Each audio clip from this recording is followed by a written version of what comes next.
Every once in a lifetime, a single decision changes the entire trajectory of our fate.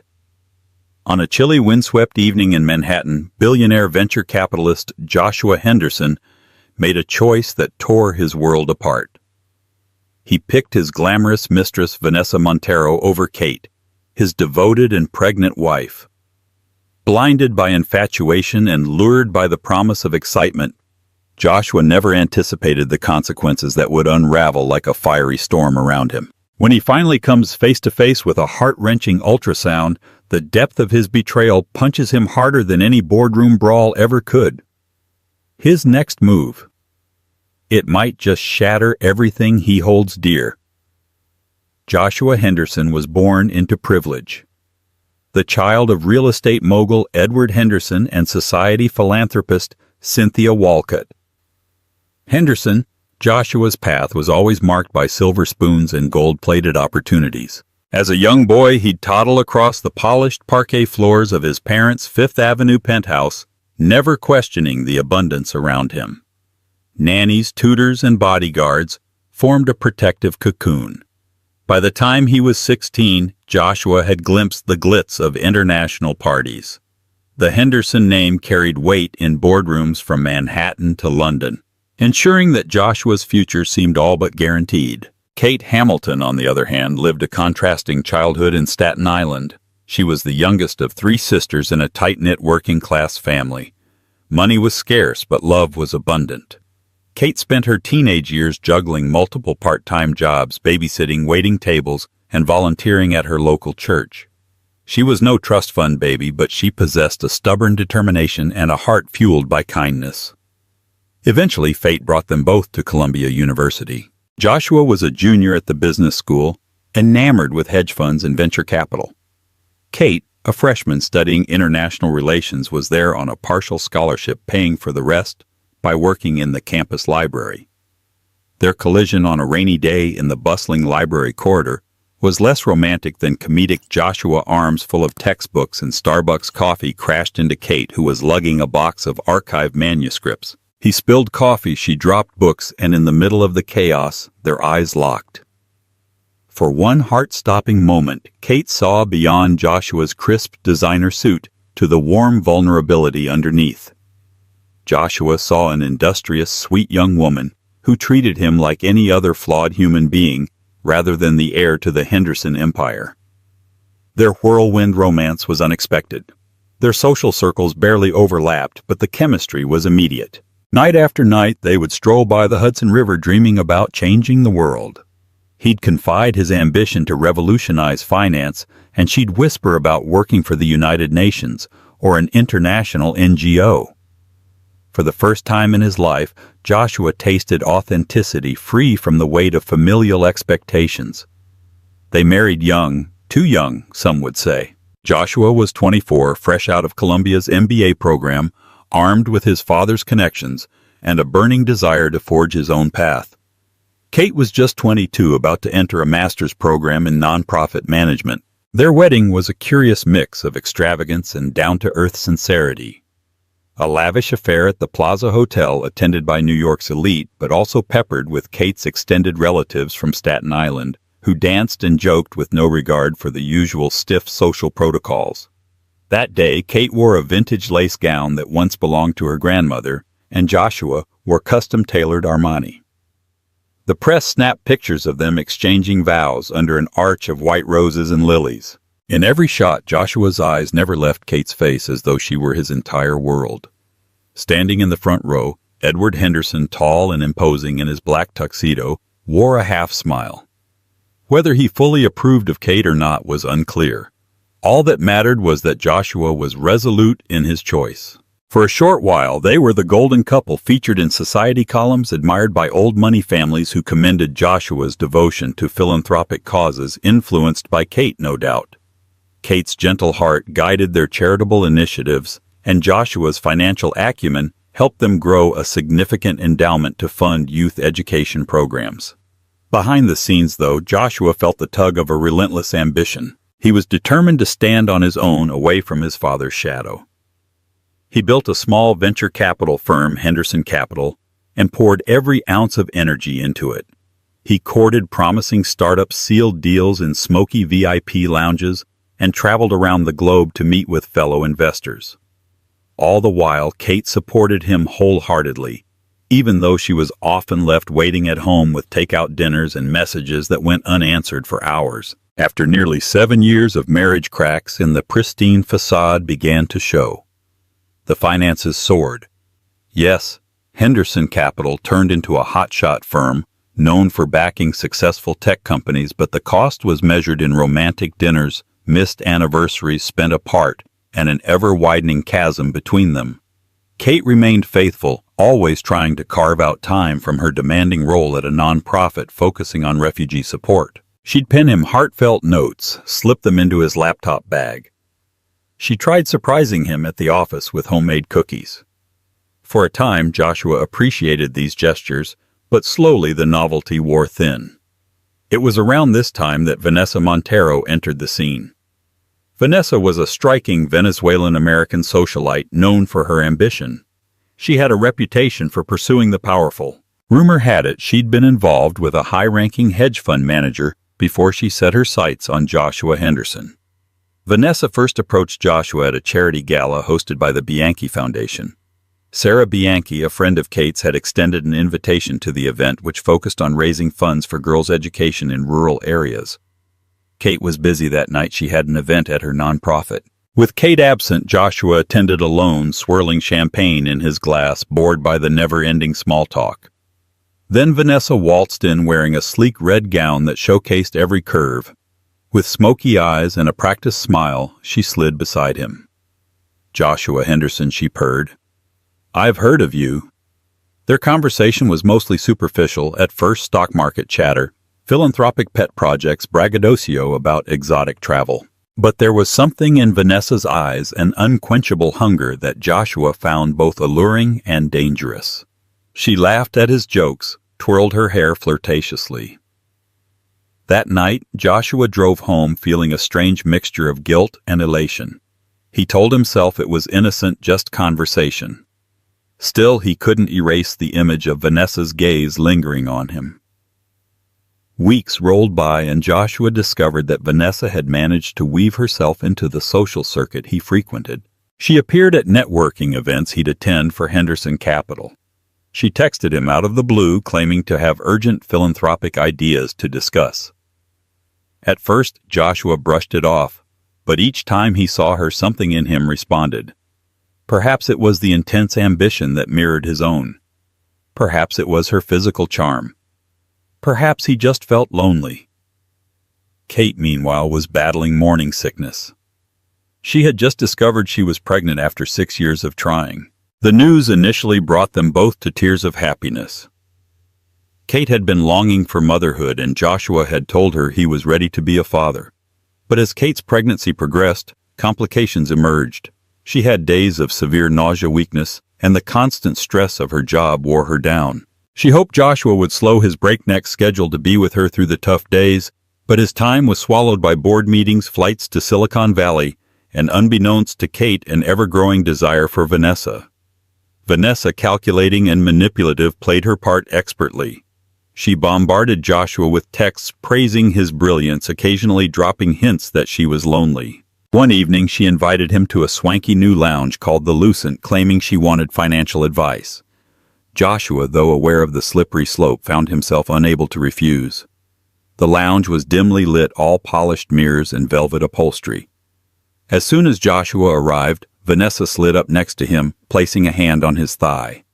The closeness made his pulse race. She ordered an expensive bottle of champagne without hesitation, an ostentatious show of wealth that matched Joshua's standard of living but clashed with Kate's sense of humility. After several glasses, the line between moral caution and reckless abandon blurred. Joshua kissed Vanessa that night, his mind spinning with guilt even as his body responded to her touch. He left the lounge intoxicated by both the alcohol and the thrill. Something inside him knew he'd crossed a line from which there might be no return. Days turned into weeks, and the affair took flight in clandestine hotel rooms, weekend getaways disguised as business trips. Vanessa's life was an open invitation of luxury and pleasure. She introduced Joshua to a circle of jet-setting influencers, flamboyant entrepreneurs and partygoers who lived on private yachts and soared through life without a care. Initially, Joshua tried to maintain some semblance of loyalty, at least enough to avoid arousing Kate's suspicion. He'd come home late with contrived excuses about conference calls with overseas clients. He still accompanied Kate to doctor's appointments, though he was often distracted checking his phone incessantly. Kate, emotionally drained by her pregnancy and her nonprofit duties, sensed something was off. Joshua seemed distant and restless. The intimacy they once shared had evaporated into terse greetings and superficial conversation. Then came the milestone ultrasound appointment, where Kate wanted to discover the baby's gender. She pleaded with Joshua to be there to share that magical moment of seeing their child's heartbeat thundering on the screen. Joshua promised he would. But that morning, a critical meeting at Henderson Capital demanded his attention, or so he claimed. In truth, he had scheduled a rendezvous with Vanessa at a boutique hotel in Soho. By the time he checked his phone, Kate had already sent him pictures from the ultrasound, proudly announcing that they were expecting a baby girl. His heart clenched with guilt for a fleeting moment. Seeing that tiny shape on the ultrasound, the heart beating in mesmerizing rhythm, should have ignited paternal warmth. Instead, he muttered a weak apology and an even weaker excuse about being tied up at work. Kate's disappointment was audible through the phone. Pregnancy was no fairy tale for Kate. She battled gestational hypertension, which required frequent monitoring. Her stress levels soared, and her doctors warned her to get ample rest and avoid agitation.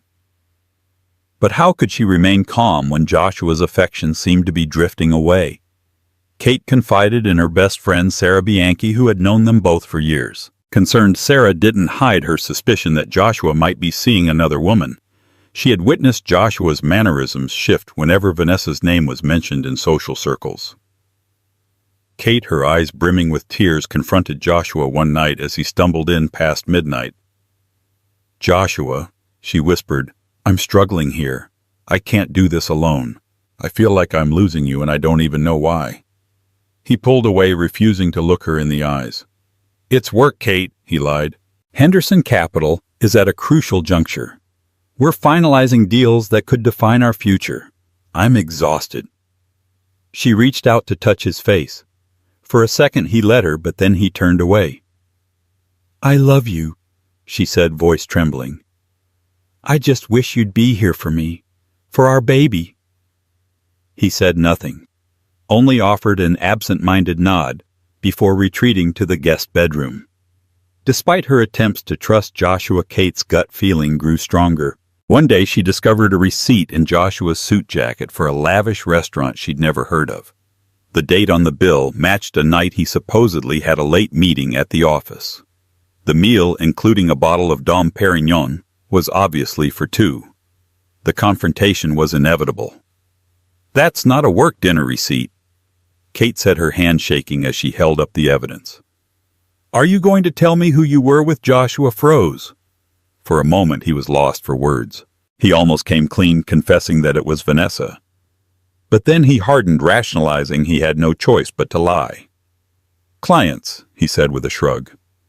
"We closed a deal. I didn't want to bother you with the details." Kate's eyes flashed with anger and betrayal. "Don't lie to me," she snapped. "I can handle a lot of things, but not dishonesty.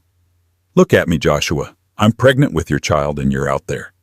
Her voice broke, tears sliding down her cheeks. "Just tell me the truth." Joshua felt a surge of defensiveness. He'd always hated being cornered.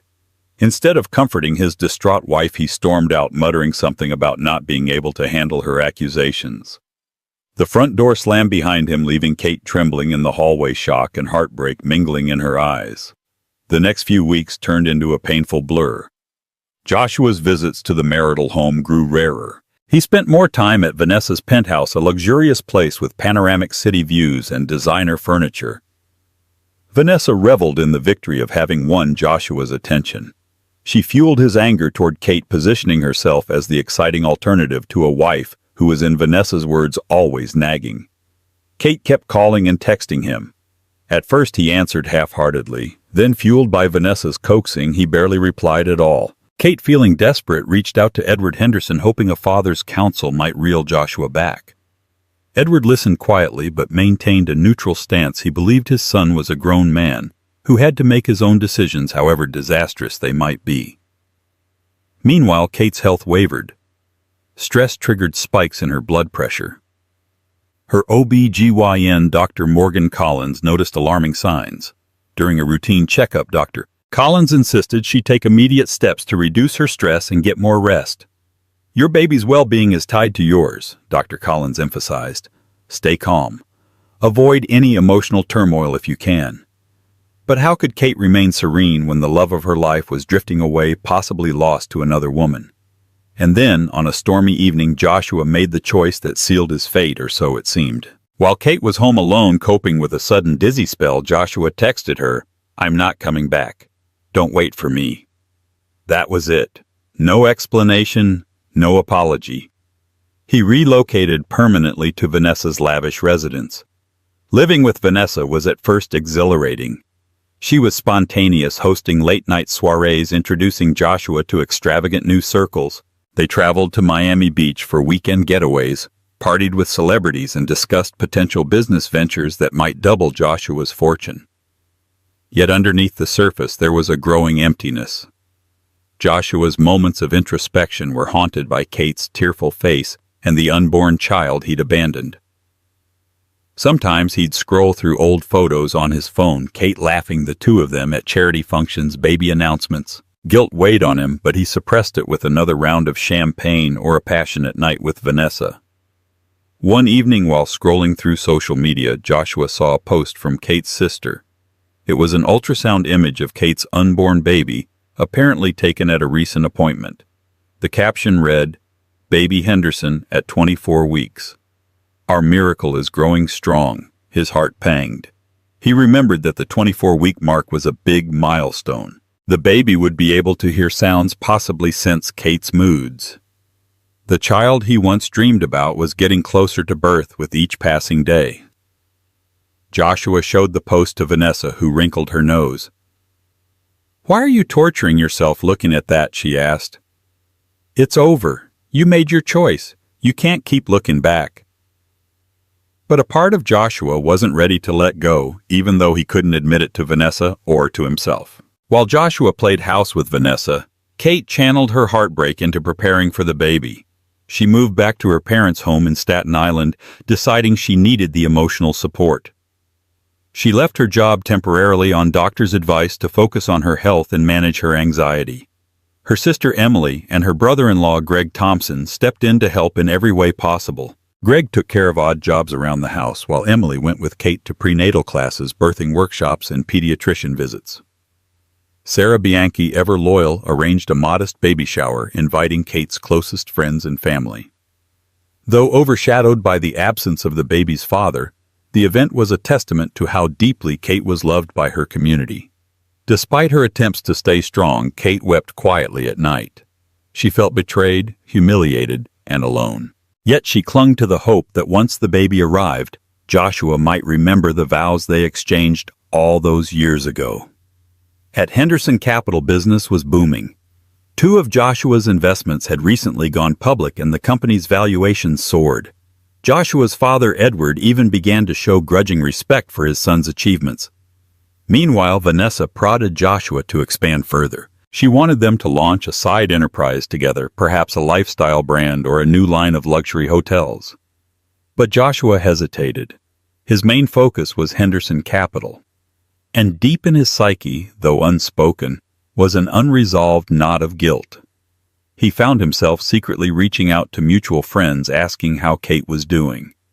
He learned she was under strict medical supervision now that her pregnancy was high risk. The news struck him more deeply than he expected. At night, when Vanessa was asleep, he stared at the city lights outside the penthouse windows, wrestling with regret. One afternoon, while meeting a potential investor at a midtown bistro, Joshua's phone buzzed repeatedly. Annoyed, he excused himself to glance at the notifications. There was a voicemail from Kate's sister, Emily. "Joshua," she said, voice trembling. "Kate's at St. Mary's Hospital. She collapsed.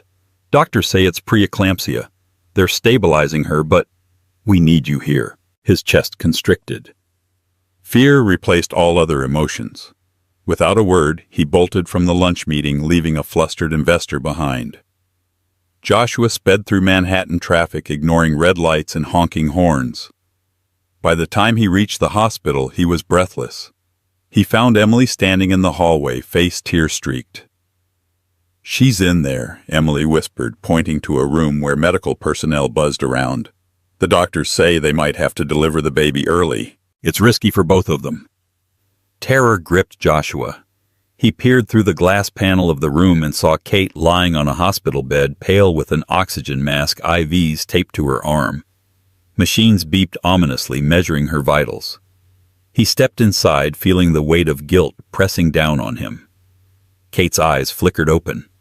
For a moment she seemed unsure if she was dreaming. Then recognition washed over her face, followed by tears. "Joshua," she managed in a faint voice. He took her hand, smoothing it gently. "I'm here," he said, though the words felt inadequate. "I'm so sorry, Kate. I should have been with you." She closed her eyes, too exhausted to respond. A nurse stepped in, urging Joshua to step back as they ran more tests. Preeclampsia was no joke. Kate's blood pressure soared, and the doctors worried about potential organ damage. The only definitive cure was to deliver the baby, but it was still early, only 30 weeks. A neonatal specialist explained that the baby would likely need intensive care if born now. Standing in the hallway, Joshua's mind whirled with the possibility that he could lose Kate or the baby, or both. It sank in that the child who he had neglected for months was a living being fighting for survival. When the doctor came to him with a waiver discussing emergency C-section, Joshua felt an overwhelming urge to protect them. He would give anything, his fortune, his reputation, if only Kate and their child could survive. He signed the papers. With trembling hands, he called Vanessa, telling her not to wait up. This was a conversation he never thought he'd have, but in that moment he realized how trivial she was in comparison to the life of his wife and unborn child. As the surgical team prepped Kate for an emergency C-section, Dr. Collins suggested one last ultrasound to assess the baby's position. Joshua was asked to step outside, but something in him refused to budge. This was his child he needed to see. Dr. Collins relented, letting Joshua stand by the monitor, masked and gowned in surgical scrubs. The ultrasound flickered on, displaying their tiny daughter. The image shook Joshua to his core. He saw the minute details, the slight curvature of her tiny spine, the flutter of her heart, the outlines of her hands and feet, so delicate yet so real. A wave of remorse and love collided in Joshua's chest. Here was the living proof of his and Kate's bond, fighting to exist despite his negligence. A lump clogged his throat. Tears filled his eyes inside the sterile operating theater. He pictured the hotel rooms, the secret rendezvous with Vanessa, the time he'd wasted. That fleeting heartbreak in Kate's eyes when she discovered the receipts. He had chosen fleeting pleasure over this miracle. Now, as the baby's heartbeat raced on the monitor, Joshua felt his facade crumble. His illusions of grandeur, his rationalizations of the affair, it all fell away. For the first time in months, he saw his life with stark clarity. He had betrayed the two souls who needed him most. Kate was wheeled into the operating room. Machines beeped, the anesthesiologist stood by her head, and nurses scurried to position drapes around her abdomen. Joshua hovered near her side, gently gripping her hand. Kate's pulse was weak and her blood pressure precarious. During the procedure, Dr. Collins worked swiftly. Kate squeezed Joshua's hand with what little strength she had. All the while he whispered reassurances, tears escaping from beneath his surgical mask. After a tense few minutes, a diminutive bluish baby emerged. The neonatologist whisked her away, and Joshua held his breath, waiting for a cry, a cough, any sign of life.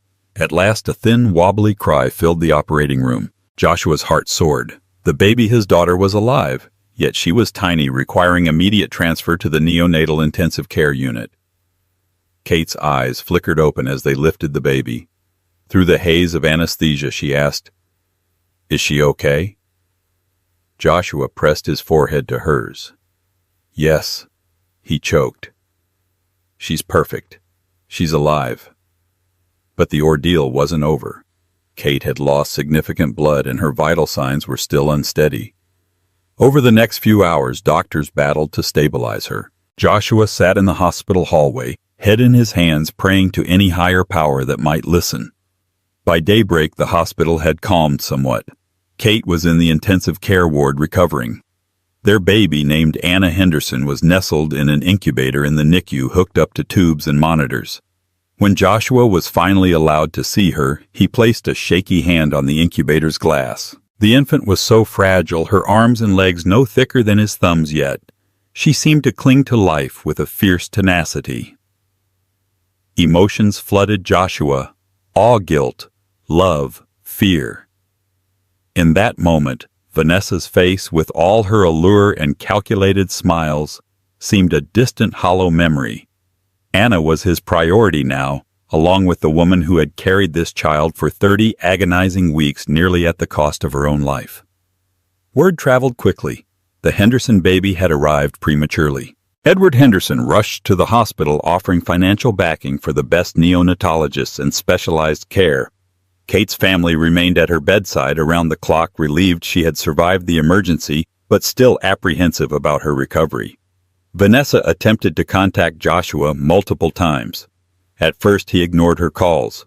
Then, on the second night of the hospital vigil, he finally picked up. "Where are you?" Vanessa demanded, her voice tinged with anger. "We had a dinner planned with the Shapiros. This could be huge for your firm." Joshua closed his eyes, restraining his frustration. "Vanessa, my daughter was just born prematurely and my wife nearly died. I'm not coming." "Wife, Joshua, I thought you'd made your decision. Are you leaving me?" He exhaled deeply, feeling a strange sense of clarity. "I have to be here for them now. I can't do this anymore." The line was silent for a moment, and he heard her ragged breathing. Finally, she spat, "You'll regret this," and hung up. A week later, while Kate lay in a recovery ward and Anna fought for each breath in the NICU, Vanessa arrived at the hospital unannounced. Joshua was emerging from Kate's room when he saw Vanessa, stylish in a fitted black coat, stalking down the corridor. Nurses exchanged nervous glances. She cornered him near the vending machines. "So this is how it ends. You ghost me after I put so much into this relationship." Joshua's anger flared. "What relationship, Vanessa? You've known from day one I had a wife. You never cared." Her eyes flashed with fury. "We had plans. You were going to expand Henderson Capital with my help, and I was going to open doors for you with international investors. You can't just abandon that." He laughed bitterly, ignoring the curious stares of bystanders. "I'm abandoning nothing but a toxic wrong affair.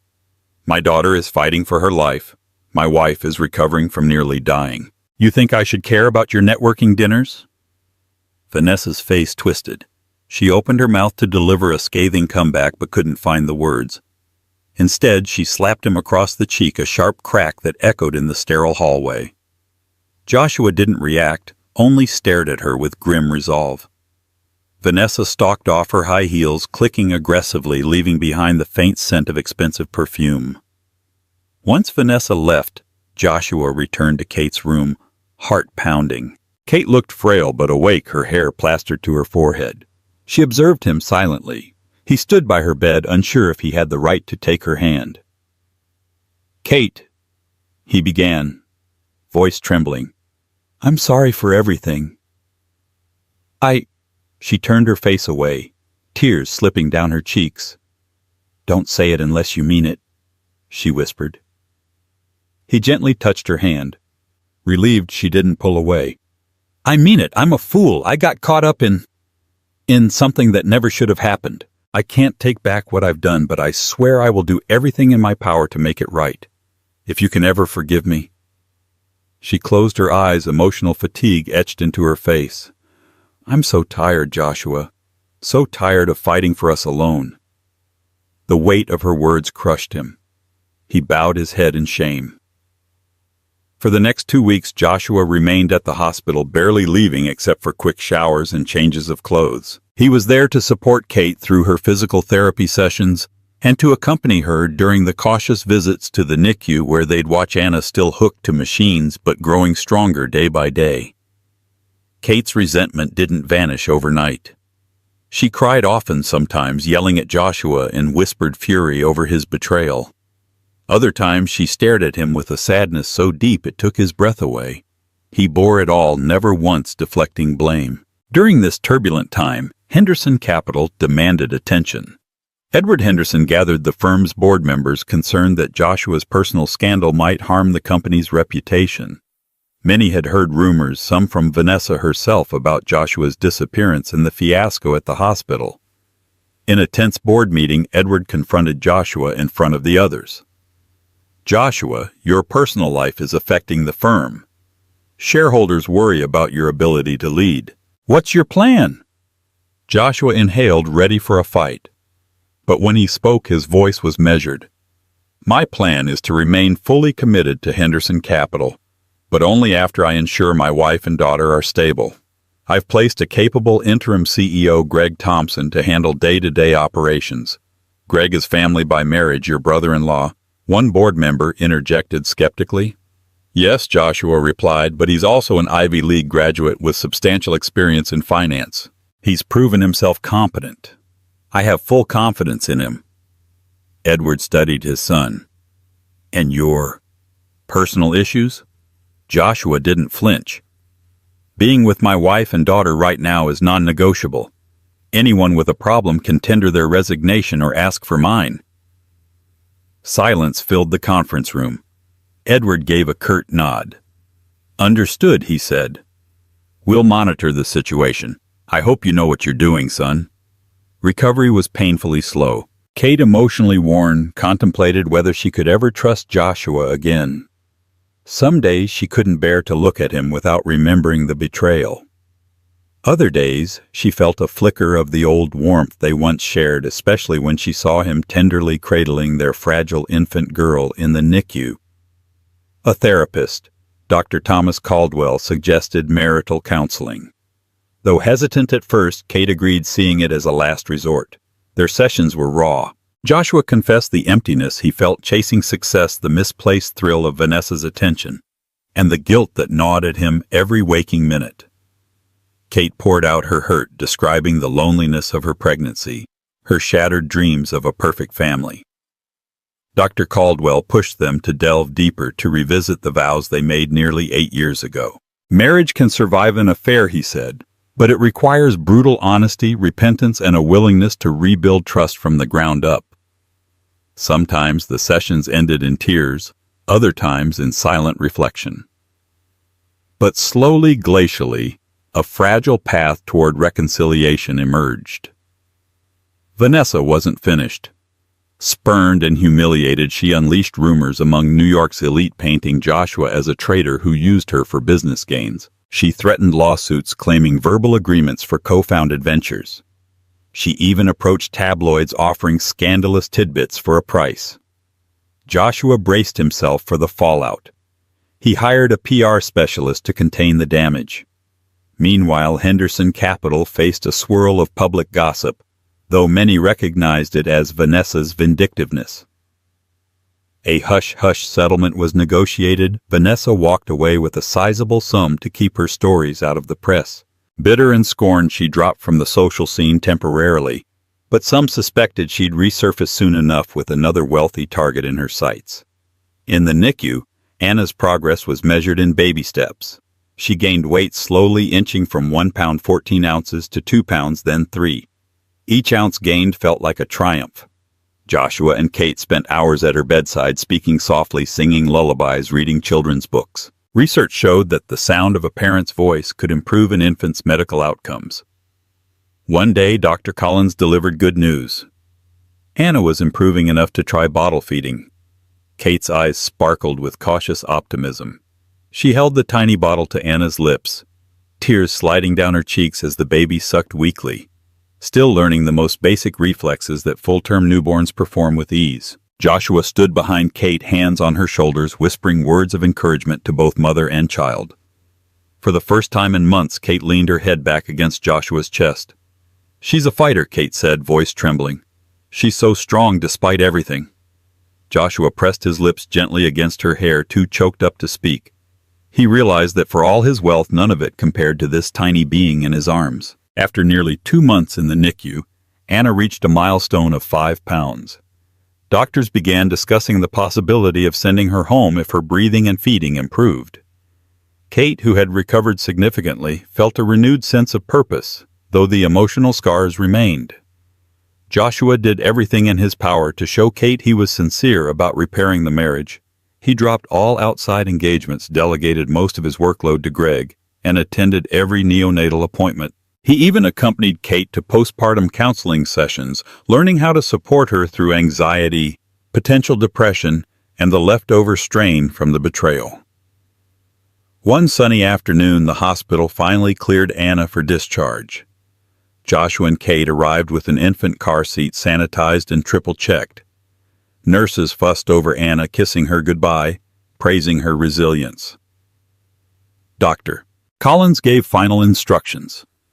She'll still need close monitoring follow-ups and perhaps some physical therapy as she grows, but she's strong enough to go home.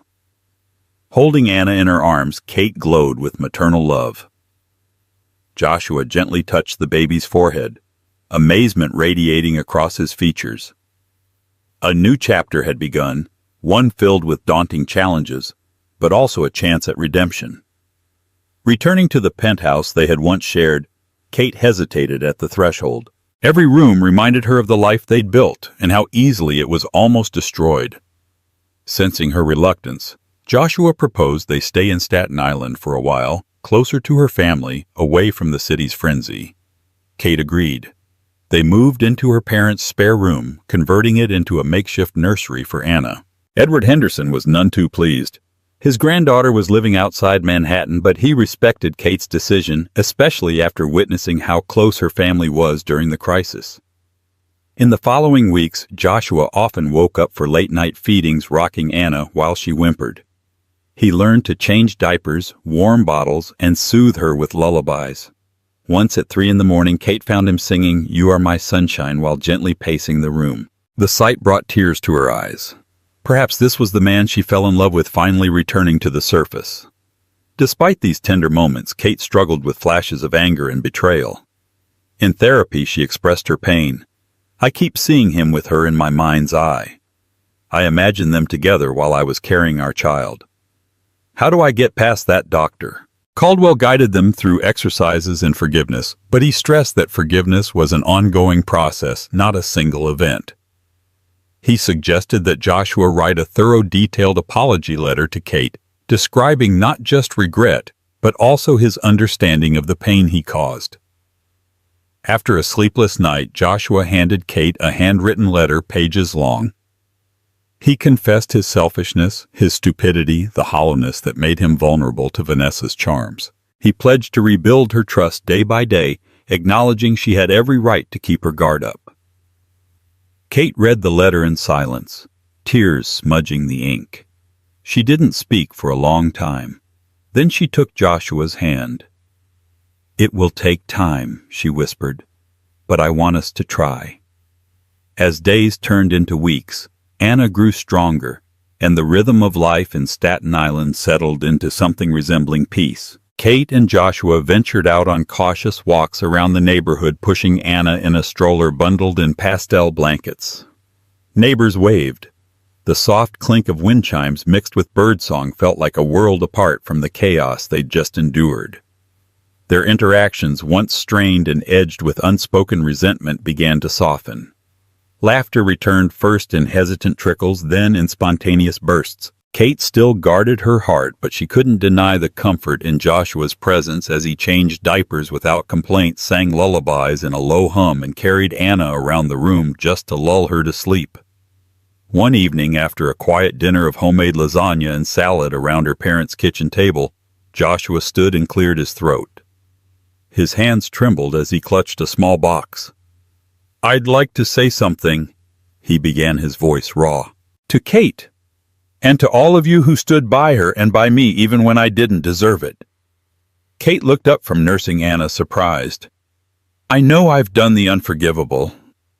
"I broke something sacred," he said, eyes darting between Kate, her parents, and her sisters. "But I also know I've been given something even rarer than forgiveness, hope, and I don't want to squander that again." He paused, stepping closer to Kate. "I'd like to renew my vows with you. Not as a grand show, not as a spectacle, but as a promise, one forged from humility and gratitude, not pride." Gasps filled the room. Her father cleared his throat, blinking fast. Emily dropped her fork. Even Anna stirred in Kate's arms as if sensing the shift in energy. Kate's breath caught in her throat. She stared at Joshua, remembering the pain he caused the night she cried herself to sleep, the betrayal that nearly killed her spirit. But also the unwavering presence at her hospital bedside, his devotion to Anna. The countless apologies spoken not just in words, but in his actions since. She didn't speak for several moments. Her eyes brimmed with tears. I don't know if I'm ready for that yet," she admitted softly. "But I believe in what we're trying to build again. And maybe someday soon." Joshua gave a humble nod, slipping the box back into his pocket. He didn't push. He simply leaned in and kissed the top of Anna's head. "That's more than enough," he whispered. Later that night, after everyone had gone to bed and the house was silent except for the low buzz of the baby monitor, Kate found Joshua on the porch looking up at the stars. "You meant what you said?" she asked quietly. He turned, startled. "Every word." She stepped closer. "Then let's not do it for show. Let's do it for us. When the time feels right, let's write new vows. Just the truth this time." Joshua reached for her hand, gently lacing his fingers through hers. "Whenever you're ready." And for the first time in a long while, Kate let herself lean her head on his shoulder. In the hush of that moment beneath the wide Staten Island sky, the future didn't seem like a threat. It felt like a chance. 3 weeks after that quiet porch conversation, the day finally arrived. It wasn't about grand gestures anymore. No Plaza Hotel, no elite guest list or press coverage. This was something humbler, purer. Kate and Joshua chose to renew their vows in the backyard of her parents' modest home in Staten Island, where laughter echoed off wooden fences and the smell of grilled food floated in the air like a memory of simpler times. Preparations were led by Kate's sister Emily, who transformed the backyard with string lights, paper lanterns, and vases filled with wildflowers hand-picked from a nearby park. A white trellis borrowed from a neighbor's wedding years ago stood at the end of the garden path, now wrapped in ivy and white roses. Kate, radiant in a flowing ivory sundress, held Anna against her chest in a sling. Her hair was loosely curled, a daisy tucked behind her ear by her mother just before the ceremony. She didn't wear makeup, just a soft smile that held both vulnerability and courage. She wasn't there to put on a show, she was there to reclaim her story. Joshua wore a light linen suit, his tie tucked into his vest. For the first time in years, he looked nervous. Not the boardroom kind of nerves, but the kind that came from standing before someone you hurt, hoping you can still be worthy of their love. Close friends gathered in folding chairs across the lawn. Sarah Bianchi, who had stood by Kate through every storm, dabbed her eyes as she cradled a gift-wrapped scrapbook in her lap. Greg and Emily took charge of the officiating, alternating between gentle humor and poignant quotes about love surviving hardship. When it came time to speak their vows, the silence became sacred. Joshua cleared his throat, holding Kate's hands with trembling fingers. "Kate," he began, voice tight with emotion, "you were my compass long before I lost my way. I betrayed the best part of my life. And yet you still stand here. You still chose hope. I vow not only to love you, but to never take that love for granted again. I vow to earn your forgiveness every day, to honor your strength, and to raise our daughter with the values you live by, kindness, loyalty, and grace." A hush followed his words. A breeze swept through the yard, rustling the leaves as if the world itself paused to listen. Kate swallowed hard. Her voice, though soft, was steady. "Joshua, when you walked away, I thought I would never breathe freely again. I was broken, angry, afraid. But I learned that love, real love, is not perfect. It falters. It fails. And sometimes it comes back stronger because of the pain. I can't forget what happened, but I believe in redemption. I believe in us. And I vow to walk forward with you not as the woman you broke, but as the woman who chose to forgive. Tears streamed freely down her cheeks now. Joshua's shoulders shook. Neither cared who saw. As a final gesture, they exchanged new rings. Simple gold bands engraved on the inside with the initials AH for Anna Henderson. It was a quiet reminder of who they were fighting for. When the vows ended, a wave of applause erupted, not loud or flashy, but heartfelt. Edward Henderson, typically stoic, stood in the back with a glass of sparkling cider, nodding solemnly. Kate's mother pressed her palms together in front of her mouth, her eyes shimmering with tears. Anna, sensing the emotion in the air, let out a soft coo from her grandmother's arms. Later that evening, as twilight blanketed the yard, Kate and Joshua danced barefoot under the string lights to an old jazz tune playing from a Bluetooth speaker. It wasn't choreographed, it wasn't perfect, but it was theirs. "I never thought we'd get this moment again," Kate whispered. Joshua pulled her closer, resting his chin on her shoulder. "Neither did I, but I'll cherish it for the rest of my life." Above them, the stars blinked quietly.